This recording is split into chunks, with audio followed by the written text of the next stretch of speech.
Muling nagbabalik ang inyong lingkod, OFW sa Pinas, si Mark mga kaibigan, ang nagtitipid na manggawa sa Pilipinas. At kakain naman tayo ng ating tanghalian. At ang baon natin ngayon mga kaibigan, Bicol Pasalubong. Uraro mga kaibigan, gawa ito sa Barangay Alawihaw, Daet Camarines Norte by Nicole's Product. No? Credit natin ito kay Nicole's Product. Yan o. Oh, wow. Marami-rami ito mga kaibigan. Mukhang mapapalaban tayo nito ha. Oh. Uraro. Para daw tong pulburon mga kaibigan. Ayan. Oh, sarap dito. 30 pesos lang ang bili ko na ito mga kaibigan. Oh. Uraro. Ginawa siyang pulburon. Alam nyo ba ang uraro? Basta dito sa Bicol, uraro ang tawag eh. Iwan ko sa ibang lugar. Alam nyo ba yung halaman ng uraro? Ayan. Sarap ito mga kaibigan. Oh, ang sarap. Yummy nito, yummy. Yummy yan mga kaibigan. Try na natin oh. Talagang yummy. Marami pa yun mga kaibigan oh. Dami pa yun oh. 30 pesos lang.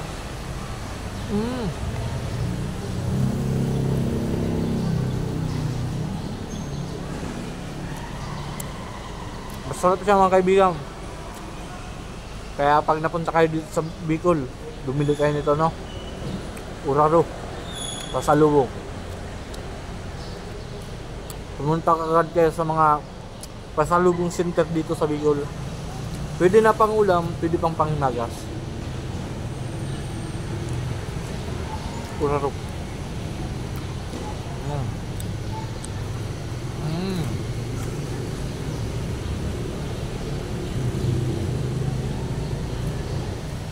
The best mga kaibigan, nandito pala tayo sa Milaor, Camarines Sur, sa bayan namin mga kaibigan. Tubong Milaor kasi ako mga kaibigan. Shout out ka lang sa mga kababayan ko dito sa Milaor.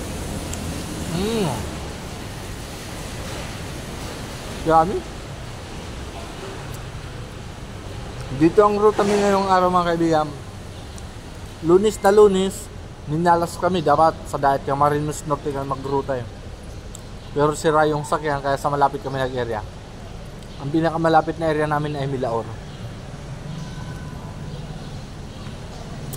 Kasi nagtatrabaho ako sa Naga City mga kaibigan. Yung bayan ng Milaor sa Naga magkalapit lang. Magkapit bahay ba?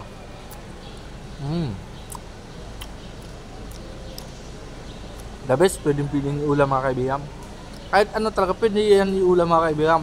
Importante may dala kang kanin. Kaya ko mga kaibigan, araw-araw may baon na kanin.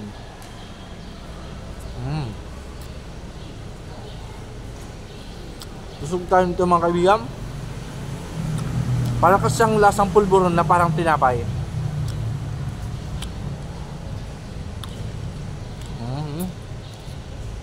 Yummy. Milk ang lasa niya mga kaibigan. Tapos lasang uraro.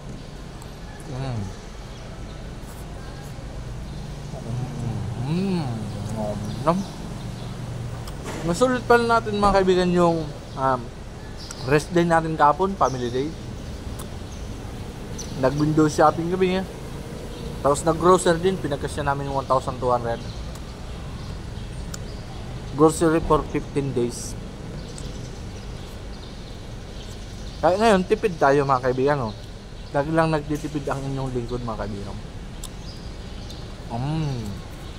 Shoutout nga pala mga kaibigan sa mga Milaor vlogger, kay Jax Vlog, ay kay Jax and Jordan Vlogs no, at kay Team Tiu, saka kay Imbit Kadis Vlog, pati na din mga kaibigan kay Manuel Flores no, saka kay Uragon Kamsur. Mga kapwa ko vlogger dito sa Bicol mga kaibigan na mga kaubayan ko, mga taga Milaor, Camarines Sur. Soon mag-collab kami niyan mga kaibigan. Abangan nyo lang mga collaboration ng mga batang Milaor.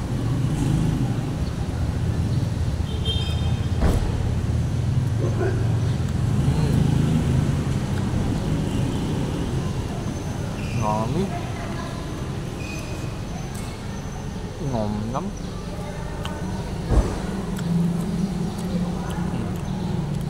Marami-rami pa ito mga kaibigan. Bubukasan pa natin ito mamaya-maya. Yummy. Ano ba yan? Buksan natin ito mga kaibigan. Marami tayong audience dito eh.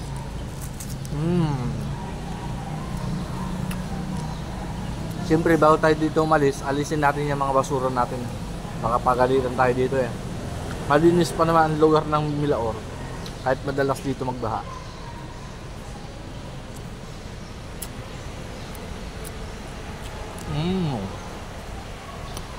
Busog na nga tayo mga kaibigan. Mukhang hindi natin maubos ang kanin ah.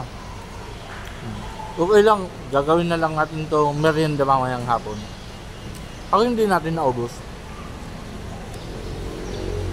Marami din kasi yung almusal ko kanina mga kaibigan. Tapos sulit na sulit pa tong natin ulam, no? Kaya mas lalo tayo magiging matipid. May tanghalian na tayo, may pang merienda pa tayo mamaya. Pang merienda ko na ito mga kaibigan mamaya. Ito na ito raw. Marami pa yan. Kaya bye bye mga kaibigan. At ito ang inyong lingkod, OFW sa Pinas, si Mark. Hanggang sa muli, paalam. At lagi ako nagpapaalala na lagi tayong magtitipid dito sa Pinas para hindi tayo mababaon sa utang. Bye bye!